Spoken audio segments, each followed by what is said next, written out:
So, Lori, it's all about you. So, Kelly says, she doesn't know. Well, now you're gonna know, okay? So, you're from your coworkers, you're a role model for your coworkers.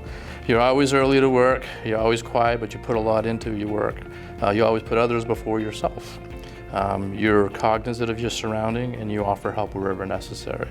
And you're always kind and greet everyone with a smile. And that kind of translates into what you did for someone.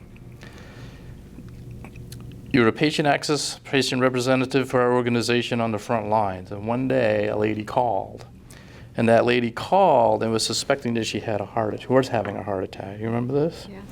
And you talked that lady all the way through to the hospital. She refused to go to the hospital. She decided she wanted to go to the hospital on her own. You stayed on the phone with her. You made sure she was safe. You even got the vehicle make and color in case something were to happen. And you didn't hang up with her until she actually got to the hospital and assured you that she was there. You remember this? Mm-hmm. So that left a mark for us, but it's also what we all stand about, and that's what the Splash Award is all about. So you definitely deserve the Splash Award, and we're all here to recognize you with that. And then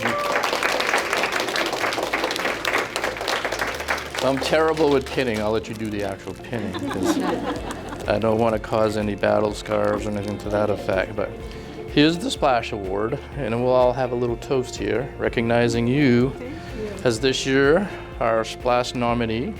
And we have the official certificate signed by Tim Dentry, and I'm here on his behalf and on all of Eastern Maine's executive team to make sure you receive this award in front of your peers, and to thank you very much for your compassion and the things that you do for our patients day in and day out. So thank you. It was really, We'll do a cheers now. Cheers. All right.